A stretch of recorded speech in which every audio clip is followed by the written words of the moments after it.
The Aztec Empire was not weak when the Spaniards arrived. It was powerful, disciplined, and feared across Mesoamerica. Its capital, Tenochtitlan, was one of the largest cities on Earth, built on water, connected by causeways, filled with temples, markets, and canals. It stunned even the Europeans who would later help destroy it. This was not a civilization waiting to fall. It was a civilization that believed it understood how the world worked, and that belief would become its greatest weakness. For the Aztecs, history was not random. Time moved in cycles. Gods shaped destiny. Every event had meaning, especially signs, especially omens.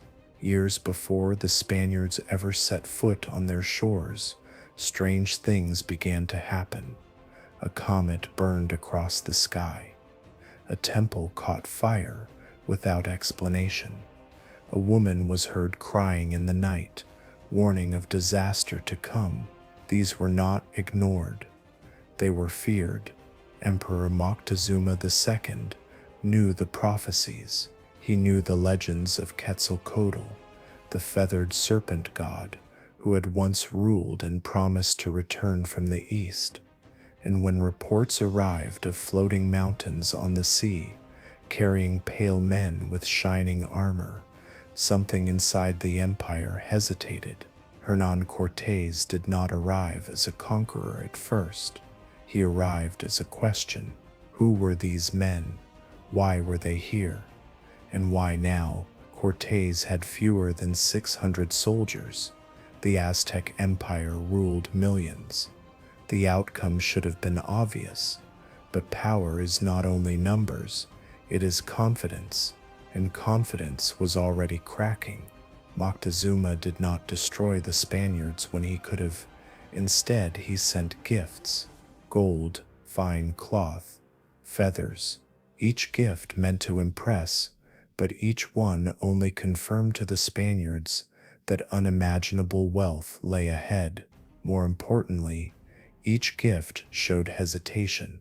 Cortés advanced, and when he finally entered Tenochtitlan, he was welcomed, not as an enemy, but as a guest.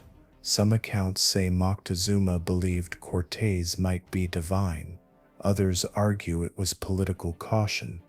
The truth is darker. The Aztecs were trapped between fear and belief. To attack a possible god would doom the world. To trust a mortal could doom the empire. So they chose to wait. Cortés took Moctezuma hostage inside his own palace, and still, the empire did not explode into violence. Because authority in the Aztec world was sacred, the emperor was not just a ruler, he was the center of order. As long as Moctezuma lived, chaos was unthinkable. But the longer the Spaniards stayed, the more tension grew. The people watched foreigners walk their streets. They saw temples desecrated. They heard rumors of disease spreading among their neighbors. Then, during a religious festival, Spanish soldiers attacked unarmed celebrants. Blood filled the temple grounds. The illusion shattered. Tenochtitlan rose in fury.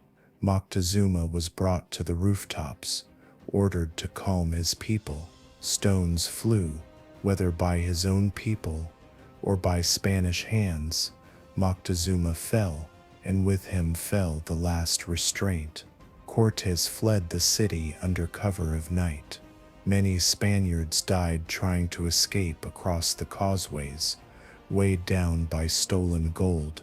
The Aztecs had won, or so it seemed, but something unseen had already entered the empire. Smallpox. It spread faster than any army. It killed warriors, nobles, priests. It killed leaders. It killed memory. Entire families vanished. The gods were silent. The rituals no longer worked.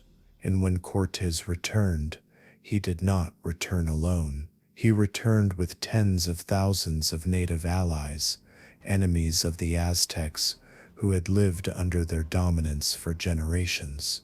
The empire that once inspired fear now faced betrayal from within. Siege followed, hunger followed, the canals filled with bodies, the temples burned, and still the Aztecs fought, street by street, house by house, but belief was gone. The signs had failed, the gods had not saved them. When Tenochtitlan finally fell, it was not just a military defeat, it was a spiritual collapse. The world the Aztecs understood had ended, and the new one would not be theirs breath. After the fall of Tenochtitlan, the destruction did not feel real at first. Survivors walked through ruins where palaces once stood, canals ran dry, temples lay broken. The city that had been the heart of the world was now a memory. For the Aztecs, this was not just the loss of power, it was the loss of meaning.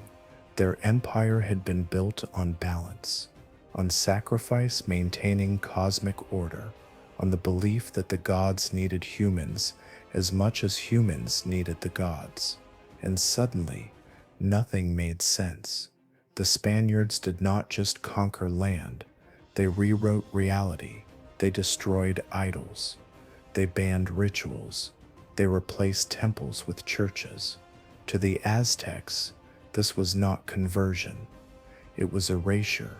And yet, the most terrifying part was not the swords or the guns. It was the realization that the prophecies had not saved them. The signs they trusted had led them to hesitation instead of action. In trying to understand destiny, they surrendered initiative. Cortés understood this instinctively. He did not win because he was stronger.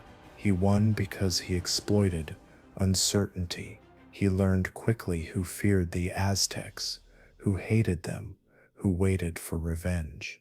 The empire had ruled through fear and tribute for decades, and when weakness appeared, that fear turned into rebellion.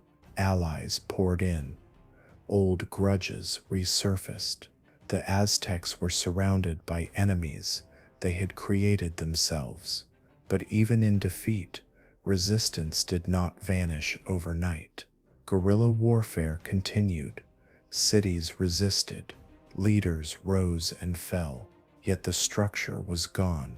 Without Tenochtitlan, without the emperor, without the religious center, the empire could not reassemble. The fall had been psychological before it was physical.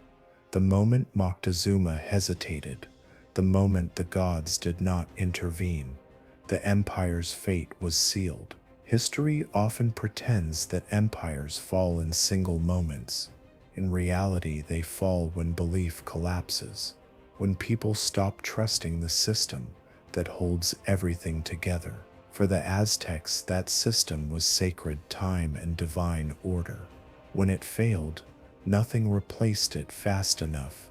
The Spaniards filled the vacuum. Disease did the rest. Within a generation, the Aztec world was unrecognizable. Languages faded. Knowledge burned. Codices destroyed. A civilization that had dominated its region for centuries was reduced to fragments, not because it lacked strength, but because it misread the moment that mattered most. The Aztecs did not fall because they were ignorant. They fell because they were certain that the world followed rules they understood, certain that signs could guide them, certain that destiny could be interpreted. And when something arrived that did not fit their worldview, they froze. The lesson is uncomfortable. Empires do not always fall to superior force. Sometimes they fall to hesitation, to belief, to the fear of acting without certainty. The Spaniards were not gods, they were men. But by the time the Aztecs realized this, it no longer mattered. Their empire was already bleeding. At Heart of Empires, we look at these moments not to judge, but to understand. Because history does not repeat itself through armies alone. It repeats itself through human behavior, through fear, through faith, through the dangerous comfort of believing that the world will behave as we expect. The Aztec Empire did not collapse in a single battle. It collapsed in the space between belief and action. And once that space opened, everything rushed in.